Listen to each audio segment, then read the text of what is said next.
there, good to see you watching another video of mine. Yes, it's been quite some time now, but then I'm back and I'm here with massive stories. So you guys, you might want to stay to the end of this video because I got a lot of insight to give to you concerning in Chelsea, to be precise. And before we go into the stories, if you haven't subscribed, please do subscribe for me, and then you can spread the word about this channel, Official Gaddafi TV, so that we can get a lot of people on board to come here for first-hand news and legit stories. Now, today we are going to talk about Kai Havertz stories. It looks like a breakthrough for Chelsea, and then we are going to also talk about Declan Rice and some players swap. Yes, you heard me right, players swap that has been proposed by Chelsea, and the goalkeeping rumors. So this is going to be a fully packed video that you might want to watch to the end. Subscribe for me once again. This is your boy Official Gaddafi TV, and we are going straight into the news. So our first story for today is on Kai Havertz, and yesterday there were multiple reports, and I picked the one from Matt Law. From the Telegraph, and Matt Law is reporting that Chelsea has kind of made a breakthrough.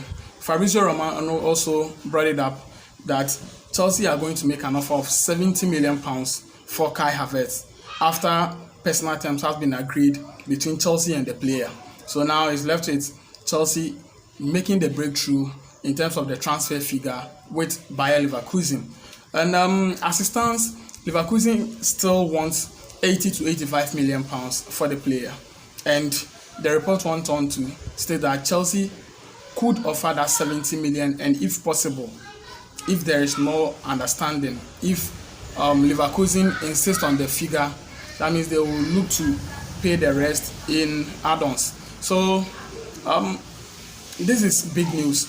You know, this Kai Havertz story has been making a lot of rumors in this transfer window, and it's very interesting that Chelsea have now made the breakthrough. We know the caliber of player Kai Havertz is, and we know the circumstances surrounding the reason why he want to move away from Bayer Leverkusen. Leverkusen couldn't secure a Champions League spot, and the player is a Champions League quality player. You know, the Champions League is the most prestigious club competition, and every big player, every quality player wants to play in it, and if possible win the Champions League.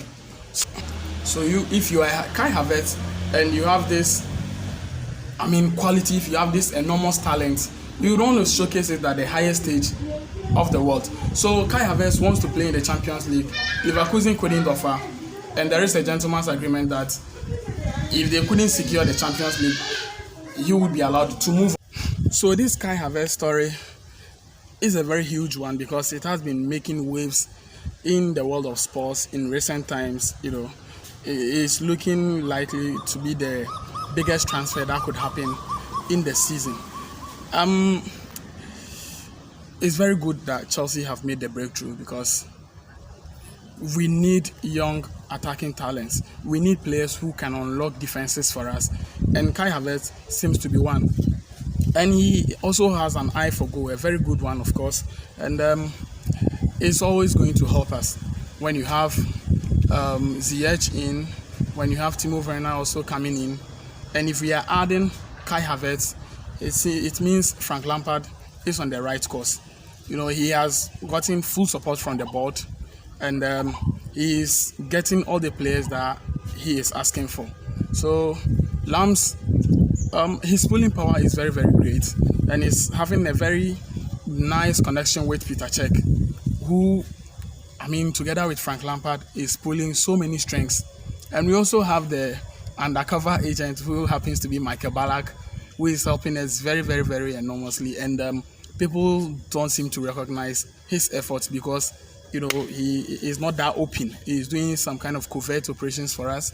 And if you are Kai Havertz and you have been likened to Michael Ballack, and here is Michael Ballack telling you to go to Chelsea, what would you do?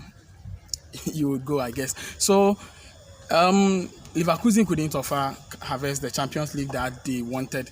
He wanted to play in, so he will definitely move on And if he's moving on due to the COVID, not so many clubs can offer, that amount of figure that Leverkusen is asking for. So Havertz to Chelsea is almost done.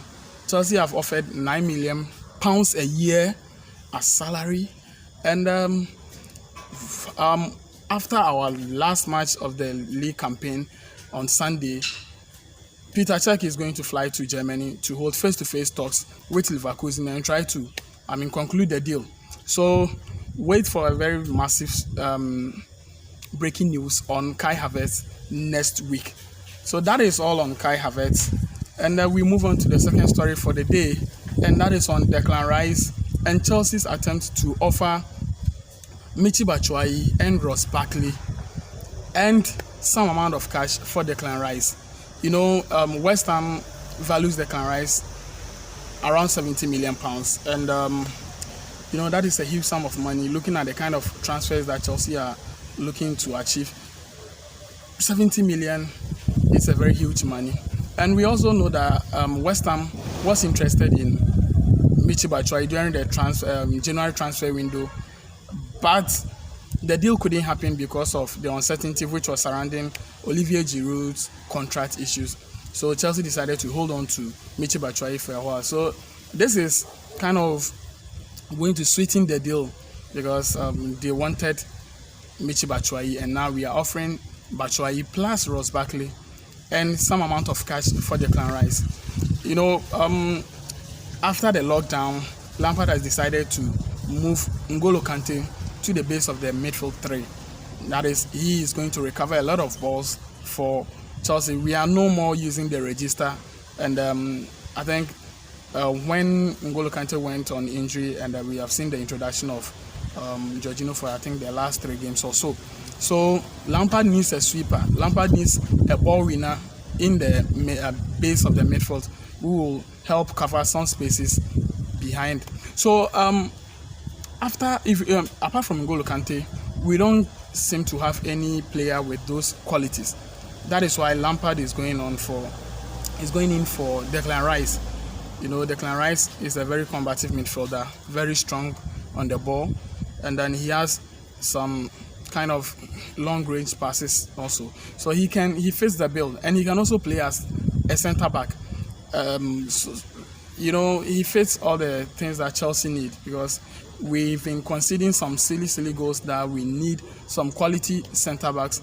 And if we are going to get Declan Rice as a centre back cover and also a cover up in midfield, I think that would be a very great move on the part of Chelsea. All will go down to the price, because Declan Rice is desperately looking to come back to Stamford Bridge. He has his friends over there. He was with the academy before being released at age 14. So coming back to Stamford Bridge will be a dream come true, because this is a boy who dream of playing for Chelsea FC. And now if he has the opportunity to move to Chelsea, I think he would grab it. So Chelsea are offering Michy Batshuayi and Ross Barkley plus cash for Declan Rice.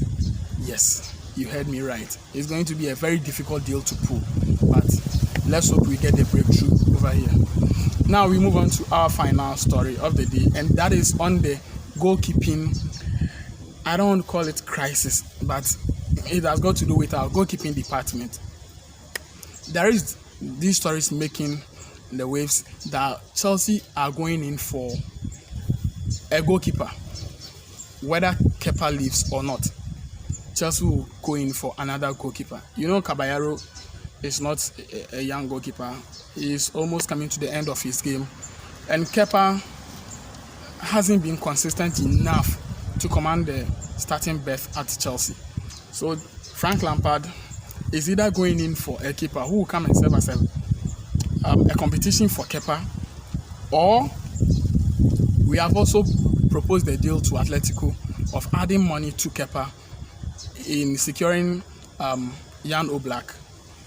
Jan Oblak, to me, currently he is the best goalkeeper in the world. Yes, Alisson has the Golden Gloves and other stuff, but to me, I think Jan Oblak is the best goalkeeper in the world.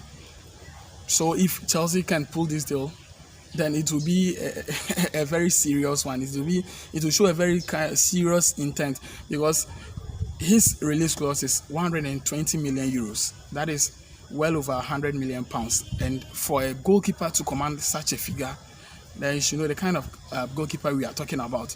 So for Chelsea to get Jan Oblak, we would have to add money to Kepa. You know, Kepa's value is 72 million pounds. That is Chelsea's transfer record fee for a player. So we would add money to Kepa before we can get Jan Oblak, because coughing up 109 million pounds or 110 million pounds for a goalkeeper in this transfer window will be very, very difficult. But Chelsea has proposed the deal. They have made the enquiries about the player's availability. We don't know yet if the player himself wants to leave Atletico at this point in his career, or he would like to stay at Atletico. And we don't also know if Atletico would accept a player plus cash deal for Jan Oblak, or they would want to, sell the player for his release clause. That is, something that will come up in the course of the week. So we are here to feed you with whatever info you need about Chelsea. You know, it's all about Chelsea, and I have this kind of feeling that next season we will see greater things. Next season is going to be very, very huge for Chelsea, because this season, even with the departure of Eden Hazard and with the introduction of these young boys, we've still been able to beat Liverpool. We've been able to beat Arsenal. We've been able to beat Manchester United, even though it was on the fourth time of asking, but it's still good looking at the players we have. We've beaten Tottenham back to back, and I think if we are able to make all these improvements in the squad, and next season most of the players will also get better due to experience. Mason Mount, Abraham, James, they are now acquiring their first team experience. They are now in their first season of the English Premier League, adaptation and everything. So they will improve in the coming season. So, guys, I am very happy, and this gives me a feeling of when Roman Abramovich first came to Chelsea. During Mourinho's first season at Chelsea, when we brought in a couple of players and boom, we won the league. So I'm anticipating next season bigger things for Chelsea, but we would have to secure a Champions League spot. Well, guys, this is where we bring today's stories to an end. This is your boy Official Gaddafi, and please, if you haven't subscribed, do subscribe, and always come back for more. Still blue till I die.